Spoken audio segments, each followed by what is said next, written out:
반갑습니다. 붓다의 복과 지혜입니다. 오늘 우리는 내 이제 일체 중생의 업력에 따라 천만 차별로 과보받는 내역을 말하리라라는 주제로 부처님의 깊은 가르침을 되새기고자 합니다. 부처님께서는 사위국 기원정사에서 수가장자에게 말씀하시며 중생들이 각자 짓는 업에 따라 겪게 되는 삶의 차별과 그 인연에 대해 설하셨습니다. 이 가르침은 우리의 삶에서 나타나는 모든 결과가 스스로의 업과 선업에 따라 이루어진다는 법칙을 깨닫게 해줍니다. 우리가 삶 속에서 자비를 실천하고 선한 마음을 지닐 때 이는 장명과 무병의 길로 이어질 것이며 반대로 해로운 행동과 마음을 품을 때는 고통과 단명의 결과로 이어질 것입니다. 오늘 이 시간을 통해 각자의 업을 돌아보고 부처님께서 가르치신 선업의 길로 나아가는 지혜와 자비를 배우는 소중한 기회가 되기를 바랍니다. 모두가 부처님의 자비와 공덕 속에서 평화와 행복을 누리시길 기원합니다. 자, 그럼 내 이제 일체 중생의 업력에 따라 천만 차별로 과보받는 내역을 말하리라. 그 여정을 함께 해볼까요? 옛날 한 마을에 무담이라는 이름의 나그네가 살았습니다. 그는 늘 자신이 겪는 고통과 불행에 대해 세상을 탓하며 살았지만 그 원인이 어디에서 비롯되었는지는 한 번도 깊이 생각해 본 적이 없었습니다. 어느 날 무담은 길을 가다가 한 스님이 강론을 하는 자리에 우연히 참석하게 되었습니다. 스님은 부처님의 가르침을 인용하며 말씀하셨습니다. 모든 중생은 자신의 업에 따라 과보를 받습니다. 선업은 행복을, 악업은 고통을 가져옵니다. 업은 물속에 비친 얼굴처럼 진실로 당신의 모습을 비추는 거울입니다. 강론이 끝난 후 무담은 스님을 찾아가 물었습니다. 스님, 저는 늘 불행 속에서 살아왔습니다. 부모님은 일찍 돌아가셨고 저는 병약하며 하는 일마다 실패합니다. 어찌하여 저만 이리도 고통스러운 삶을 사는 것입니까? 스님은 조용히 무담을 바라보며 물었습니다. 지난 삶에서 무엇을 했는지 기억하십니까? 무담은 고개를 저으며 답했습니다. 저는 전생에 대해 아무것도 알지 못합니다. 스님은 미소를 지으며 다시 물었습니다. 그럼 지금 당신이 어떤 마음으로 살고 있는지 생각해 본 적이 있습니까? 당신이 짓는 업이 곧 내일의 당신을 만든다는 것을 아십니까? 무담은 대답하지 못했습니다. 그러자 스님은 옆에 놓인 깨끗한 물그릇과 흙탕물을 보여주며 말했습니다. 당신의 마음이 맑으면 물그릇처럼 빛나고 그 맑은 물은 다른 이들에게도 기쁨을 줍니다. 하지만 마음이 흙탕물처럼 흐리면 그것은 자신에게도 다른 이들에게도 고통과 불행을 가져옵니다. 지금 당신의 삶은 흙탕물처럼 흐리고 고통스럽지만 이 물을 맑게 바꾸는 것은 오직 당신의 손에 달려 있습니다. 스님의 말씀을 들은 무담은 큰 깨달음을 얻고 그날 이후로 자신의 행동과 마음가짐을 바꾸기 위해 노력하기 시작했습니다. 그는 남을 돕고 생명을 귀하게 여기며 자신의 모든 고통이 이전의 잘못된 업에서 비롯되었다는 사실을 인정했습니다. 몇 년이 지난 후 무담은 그 마을에서 가장 존경받는 사람이 되었고 그의 삶은 스스로 지은 선업의 과보로 평화와 행복으로 가득 찼습니다. 업은 곧 우리의 거울입니다. 우리는 그 거울 속에 비친 모습이 두렵고 어둡더라도 지금의 마음가짐과 행동을 통해 그 거울을 맑고 밝게 바꿀 수 있습니다. 옛날 어느 산골 마을에 카산타라는 나무꾼이 살고 있었습니다. 그는 매일 숲에서 나무를 베어 생계를 유지했지만 그 과정에서 작은 동물들의 집을 파괴하고 둥지를 떨어뜨리곤 했습니다. 어떤 날은 새끼 새들이 나무에서 떨어져 죽어도 개의치 않았고, 사냥꾼들에게 동물의 흔적을 알려주는 일도 종종 했습니다. 숲은 내 생계 수단일 뿐이다. 동물들이야 죽든 말든 내 알 바 아니다. 그는 늘 이렇게 생각하며 살아갔습니다. 그러던 어느 날, 카산타는 깊은 숲에서 길을 잃었습니다. 어두워진 숲속에서 헤매다 그는 갑자기 발을 헛디뎌 절벽 끝에 매달리게 되었습니다. 더 이상 버틸 힘이 없던 순간, 나무 뿌리에 걸린 덩굴이 그를 붙잡아 주었습니다. 겨우 목숨을 건진 카산타는 덩굴을 내려다보며 중얼거렸습니다. 내가 매일 잘라내던 이 덩굴이 오늘은 내 목숨을 살렸구나. 그날 이후로 그는 나무를 베기 전에 항상 주위를 살펴 동물들의 보금자리를 확인했습니다. 위험에 처한 새나 동물을 발견하면 그들을 안전한 곳으로 옮겼고, 동물들이 먹이를 찾기 힘든 겨울에는 숲에 곡식을 뿌리기도 했습니다. 시간이 지나며 카산타의 삶은 점점 달라졌습니다. 그는 건강해졌고, 점점 마을 사람들에게 존경받는 인물이 되었습니다. 마을에서는 그를 생명의 수호자라 부르며 그를 따라 숲을 보호하기 시작했습니다. 어느 날 한 나그네가 카산타를 찾아와 물었습니다. 당신의 건강과 행복은 어디서 비롯된 것입니까? 카산타는 미소를 지으며 대답했습니다. 예전에 나는 동물들과 숲을 함부로 대했습니다. 그 결과 나의 몸과 마음도 피폐해졌지요. 그러나 이제는 생명을 소중히 여기고 그들을 보호하기 위해 노력합니다. 그러자 내 삶도 점점 나아졌습니다. 내가 오늘을 살아가는 것은 생명을 존중한 덕분입니다. 나그네는 감동하며 그 이야기를 더 널리 알렸습니다. 카산타가 처음 숲에서 했던 행동은 부처님께서 말씀하신 단명보의 10가지 원인 중 일부를 보여줍니다. 스스로 살생을 즐기고 다른 이에게 살생을 권하며 생명을 해치는 것을 찬성하고 살생을 보고도 기뻐하며 미움을 품고 살생을 시도하는 마음, 생명을 죽이는 일에 환희심을 내는 것, 살아있는 태생을 파괴하는 것, 남의 물건과 생명을 파괴하는 방법을 가르치는 것, 의식 없는 제사로 다수의 생명을 죽이는 것, 싸움을 일삼으며 살생의 방법을 가르치는 것. 이러한 행동은 생명을 단축시키는 결과를 가져옵니다. 반대로 카산타가 변화 후 보여준 행동은 장명보를 받는 10가지 선업과 연결됩니다. 스스로 살생하지 않고 타인에게도 살생하지 않도록 권하며 생명을 보호하는 것을 찬성하고 타인이 생명을 보호하는 것을 보고 환희심을 내며 곧 죽을 생명을 구제하고 죽음을 두려워하는 이들을 안심시키며 공포에 빠진 이들의 마음을 편안하게 하고 고통받는 이들을 자비로 대하며 타인의 어려움에 자비심을 품고 도와주며 음식과 자원을 나누며 생명을 살리는 보시를 행하는 것. 부처님께서 가르치신 생명의 길이는 단순히 운명이 아닌 우리의 업과 행위로 결정됩니다.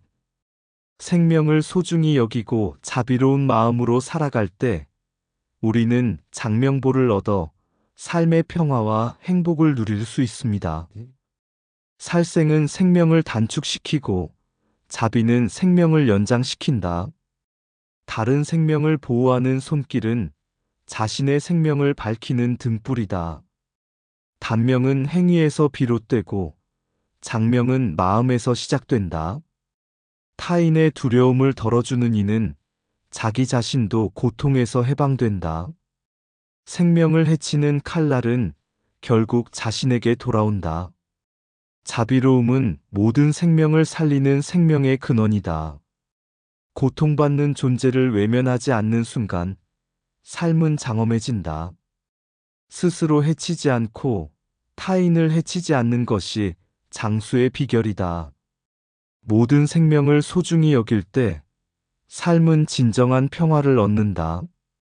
자비는 생명의 씨앗이고 업은 그 열매를 결정한다. 생명을 죽이는 자는 세상을 잃고 생명을 살리는 자는 세상을 얻는다. 타인의 생명을 구하는 행위는 자신의 삶을 풍요롭게 한다. 스스로 기뻐하며 악을 행하지 말라.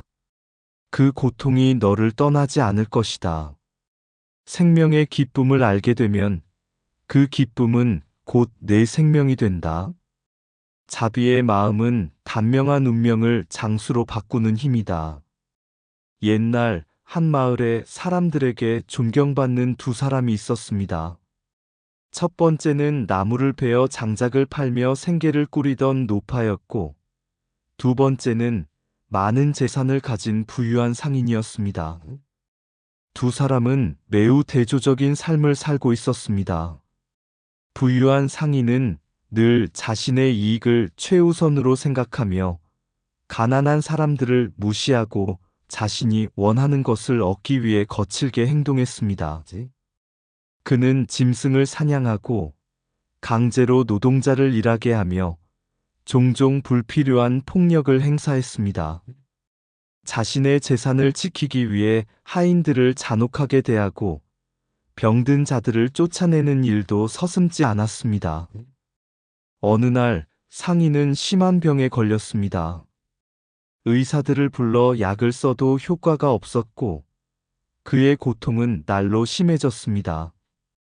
그는 괴로워하며 부처님께 기도를 드리기 시작했습니다. 부처님께서는 상인의 업보를 보시고 말씀하셨습니다. 네가 다병에 시달리는 것은 전생과 현생에서 타인에게 고통을 준 죄업 때문이다. 너는 스스로를 돌아보고 자비와 참회를 실천하라. 과거의 업을 변화시키는 것은 지금의 마음에 달려 있다. 상인은 그제야 자신의 잘못을 깨닫고 남은 삶 동안 가난한 자들을 돕고 자비심으로 중생을 대하며 살기 시작했습니다. 그의 병은 완전히 낫지는 않았지만 마음의 평안을 되찾고 더 큰 고통에서 벗어날 수 있었습니다. 반면 장작을 파는 노파는 몸은 비록 고되었으나 항상 자비와 조화로운 마음을 유지했습니다. 그녀는 나무를 벨 때도 불필요한 생명체를 해치지 않으려 조심했고 벌레 한 마리도 함부로 다치게 하지 않았습니다. 마을 사람들 중 병든 이가 있으면 자신의 몫에 장작을 내어주며 그들을 도왔습니다. 어느 날 마을에 역병이 퍼졌지만 노파는 병에 걸리지 않았습니다. 그녀의 건강한 모습에 마을 사람들이 놀라 묻자 노파는 웃으며 말했습니다. 나는 항상 타인을 돕고 해를 끼치지 않으려 노력했을 뿐이네. 그저 마음을 바르게 하니 몸도 평안해지는 것 같네. 부처님께서도 이를 보시고 제자들에게 말씀하셨습니다. 타인의 고통을 줄이고 자비를 실천하는 자는 무병장수를 누릴 것이다. 건강은 신체의 문제가 아니라 마음이 만드는 결과다. 타인의 고통을 외면한 손은 결국 자신의 고통을 만들어낸다. 자비로 마음을 채운 자는 병의 그늘에서 벗어나리라. 몸의 병은 마음에서 시작되니 마음의 병을 다스려라. 타인을 아프게 한 그 손은 언젠가 자신을 해친다. 자비심이 깃든 행동은 건강의 씨앗이 되고 폭력은 병의 열매를 맺는다. 중생의 아픔을 덜어주는 이는 자신의 병도 덜어내리라. 자신의 이익만을 좇는 삶은 병을 부르고 조화를 나누는 삶은 생명을 지킨다. 고통을 주지 않는 자에게 고통도 다가오지 않는다. 타인의 아픔을 보듬는 마음이 건강을 지키는 가장 큰 비결이다. 자비로운 마음은 모든 독을 해독하는 약이다. 병이 들면 자신의 업을 돌아보고 마음을 바르게 하라. 타인에게 친절을 베풀면 그 친절이 병마를 물리치리라. 건강한 삶은 몸에서 오지 않고 바른 마음에서 시작된다. 타인의 고통을 나누려는 마음이 자신의 고통도 치유하리라. 자비는 생명을 연장하고 무심은 생명을 단축한다. 옛날 한 마을에 세 친구가 있었습니다. 그들은 함께 자라며 서로 다른 길을 선택했습니다. 첫 번째 친구는 권력을 탐하여 사람들을 억압하고 자신만의 이익을 추구했습니다. 두 번째 친구는 욕망을 쫓으며 즐거움에 빠져 살아갔습니다. 마지막 친구는 부처님의 가르침을 따라 선업을 쌓으며 자비를 실천했습니다. 권력을 탐하던 첫 번째 친구는 결국 높은 자리에 올랐지만 그 자리는 끊임없는 두려움과 적의 속삭임으로 가득했습니다. 그는 늘 누군가 자신을 해칠까 두려워하며 잠도 제대로 이루지 못했습니다. 그의 삶은 끝없는 고통 속에서 마감되었고, 그는 다음 생에 가난하고 병약한 삶을 살게 되었습니다. 욕망을 쫓았던 두 번째 친구는 순간의 쾌락을 즐겼지만, 결국 자신과 주변 사람들을 해치는 삶을 살았습니다. 그는 욕망의 늪에서 빠져나오지 못하고 업의 굴레에 갇힌 채 계속 윤회하며 고통스러운 삶을 반복하게 되었습니다. 부처님의 가르침을 따르며 선업을 쌓은 마지막 친구는 중생들에게 자비를 베풀고 나눔을 실천했습니다. 그는 자신의 삶을 초월하여 다른 이들의 고통을 덜어주는데 헌신했고 평온하고 행복한 삶을 마감했습니다. 그의 선업은 다음 생에서도 빛을 발하며 윤회의 고통에서 벗어나 해탈의 길로 나아갔습니다. 이 이야기를 들려주시며 부처님께서는 말씀하셨습니다. 중생의 업은 그 삶의 씨앗과 같습니다. 탐욕과 집착의 씨앗은 고통을 싹트게 하고 자비와 선업의 씨앗은 해탈의 열매를 맺게 합니다. 업의 천만차별은 본래 중생 스스로가 만든 것이니 이를 극복하려면 자신을 돌아보고 선업을 쌓아야 합니다. 부처님은 이어서 말씀하셨습니다.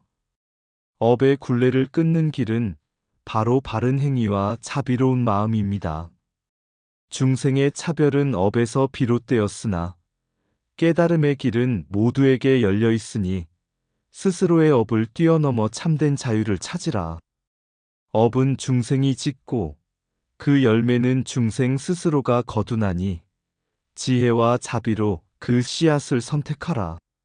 업력은 무거운 돌처럼 삶을 억누르나 선업은 바람처럼 그 무게를 가볍게 한다. 탐욕과 미움의 업은 어둠을 만들고 자비와 선업의 길은 빛을 밝히나니 너의 길을 스스로 정하라. 윤회의 굴레는 업의 실타래에서 시작되나 실타래를 푸는 열쇠는 지혜와 자비에 있다. 천만 차별은 업의 결과일 뿐 그 차별을 넘는 길은 오직 선업과 깨달음뿐이다. 업의 굴레를 끊고자 한다면 그 시작은 자비로운 마음과 바른 행위에 있다. 삶의 고통은 업에서 비롯되었으나 해탈의 길은 업을 초월한 깨달음에서 열리나니 이를 명심하라. 선업은 윤회의 흐름을 거슬러 오르는 배와 같으니 자비로 그 노를 저어라. 중생의 차별은 업의 그림자일 뿐 참된 본성은 평등하고 광명하니 이를 깨달아라. 업의 과보를 피할 길은 없으나 선업은 그 무게를 덜어주는 자비의 힘이 된다. 탐욕은 업의 불씨요 자비는 해탈의 비이니 불씨를 끄고 비를 뿌리라. 윤회의 길은 끝이 없으나 바른 마음과 선업은 그 길에서 벗어나는 문이 된다. 너의 행위가 너의 삶을 만든다. 선업에 씨앗을 뿌려 밝은 미래를 가꾸라. 업의 무게는 그 행위의 크기와 같으니 가벼운 마음으로 자비를 실천하라. 중생의 천만 차별은 업의 차이에서 비롯되나 깨달음의 길은 모두에게 평등하게 열려 있다. 한 마을에 자비심 깊은 스님이 살고 있었습니다. 그는 사람들에게 업의 이치를 설하며 바른 길을 가르치곤 했습니다. 어느 날 한 젊은이가 찾아와 물었습니다. 스님, 왜 어떤 사람은 부유하고 건강하며 평화롭게 살고 어떤 사람은 가난하고 병들며 고통 속에서 삽니까? 세상은 왜 이리도 불공평한 것인가요? 스님은 미소를 지으며 그를 데리고 마을의 큰 나무 아래로 갔습니다. 그리고 땅에 2개의 씨앗을 심었습니다. 하나는 튼튼하고 건강한 씨앗이었고 다른 하나는 이미 벌레가 먹어 반쯤 썩은 씨앗이었습니다. 스님은 씨앗을 심고 물을 주며 말했습니다. 이 2씨앗은 각기 다른 결과를 맺을 것이다. 건강한 씨앗은 풍성한 나무가 될 것이고 썩은 씨앗은 제대로 자라지 못할 것이다. 이것이 업의 이치이다. 우리의 행위는 씨앗과 같아 그 결과를 피할 수 없지만 새로이 심는 씨앗은 우리의 선택에 달려 있다. 젊은이는 고개를 끄덕이며 말했습니다. 그러면 제가 이전에 심었던 잘못된 씨앗을 어찌해야 합니까? 그 결과를 바꿀 방법은 없습니까? 스님은 빙그레 웃으며 나무가지에서 잎사귀 하나를 따서 젊은이에게 보여주었습니다. 업은 이미 심어진 씨앗과 같다. 그러나 네가 물과 햇빛을 얼마나 주느냐에 따라 그 결과는 달라질 수 있다. 악업의 씨앗일지라도 선업의 물과 자비의 햇빛을 준다면 그 고통은 줄어들 것이다. 또한 앞으로는 더 나은 씨앗을 심어라. 그러면 너의 삶은 점차 밝아질 것이다. 젊은이는 깊이 깨달은 듯 고개를 숙였습니다. 그리고 말했습니다. 제가 짓는 모든 업이 제 삶의 열매라는 것을 알겠습니다. 앞으로 자비와 선업의 씨앗만을 심겠습니다. 스님은 미소 지으며 마지막으로 덧붙였습니다. 업의 차별은 무수하지만 해탈의 길은 단 하나다. 그것은 지혜와 자비로 자신의 마음을 닫고 중생에게 사랑을 베푸는 것이다. 너의 씨앗이 나와 모두의 고통을 덜어주는 나무가 되기를 바란다. 이후 젊은이는 마을로 돌아가 스님의 가르침대로 살기 시작했고 그의 삶은 점차 평화롭고 행복한 열매로 가득 찼습니다. 업에 씨앗 뿌리면 그 열매는 피할 수 없으니 악업의 씨앗은 가시 돋고 선업의 씨앗은 꽃을 피우네. 마음의 길, 손길의 길, 그 모든 발걸음이 다 씨앗이 되어 하늘로, 땅으로, 바람으로 퍼져 결국 그대로 되돌아오는 법. 단명과 장명의 차별 속에서 생명은 업의 흐름을 타고 다병과 무병, 고통과 기쁨은 모두 그 짓는 업에 따라 비춘다. 한 세상, 두 세상, 수많은 윤회의 바다를 건너 중생은 지나온 길을 돌아보며 그 차이를 알게 되리라. 하지만 두려워 말라. 업의 굴레는 스스로 풀 수 있기에 자비와 선업의 씨앗을 뿌리고 지혜의 빛을 따라가면 어둠 속에서도 길을 찾을 수 있으니 모든 차별을 넘어서 참된 본성을 깨닫는 그날까지 선한 마음으로 세상을 살리라. 업력의 차별은 잠시뿐, 지혜와 자비로 이루어진 길은 영원한 평화의 바다로 우리 모두를 인도하리라. 이상 붓다의 복과 지혜였습니다. 오늘도 복지 구족한 날 되세요. 구독과 좋아요 는 붓다의 복과 지혜를 밝히는 큰자비의 등불이 됩니다.